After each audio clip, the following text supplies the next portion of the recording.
Today I'm going to be painting a Kroot Carnivore. They've always been one of my favorite factions in 40k. I feel like they're just so different from anything else, and they do feel like a proper alien race.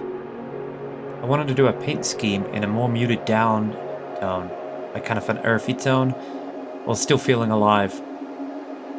That's why I'm going to start with like a dark reddish purple undercoat with a green skin tone over the top.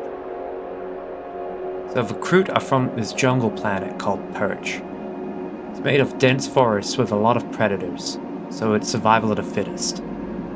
They have a unique trait in that they evolve by eating things. They consume other creatures, and then their genetics adapt based off what they eat.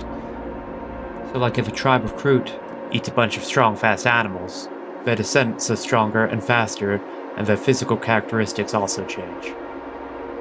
That's why they, like all Kroot, look a little bit different.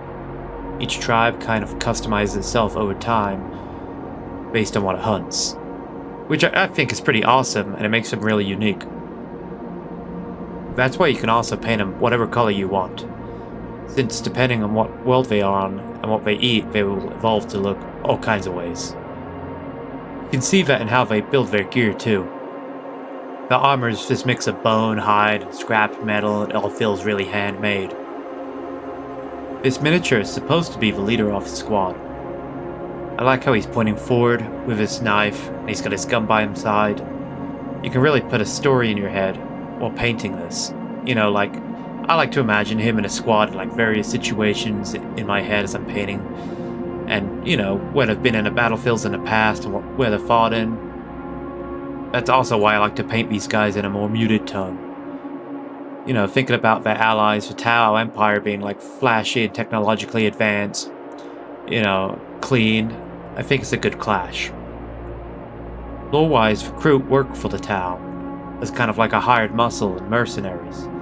They fight wars and get paid in supplies, and return, the Tau get an army of like adaptable shock troops. But it's not like a one-sided deal. The Kroot are also using the Tau too.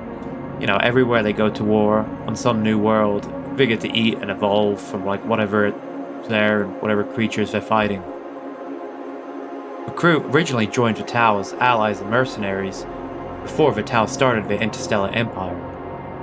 The Kroot were having trouble with orcs on their home planet and were in danger of being destroyed.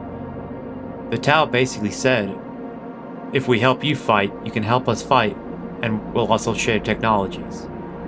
Which they did. You know, they joined forces and wiped out the orcs, and then they have been working together ever since. You know, and that's the thing. The Kroot aren't dumb. They're intelligent, organized, and their evolution is basically like weaponized biology. But the evolution kind of goes into dead ends too. Like, if a Kroot or their tribe eat just like one of the same animal over and over, they can reach like a dead end and become more like an animal. Like the little Kroot hound on the base here, technically that's still a Kroot in the family tree, but more of a devolved Kroot. Like they ate something very similar over and over again, and they devolved, and their intelligence got less and less, and they became more like this Kroot hound.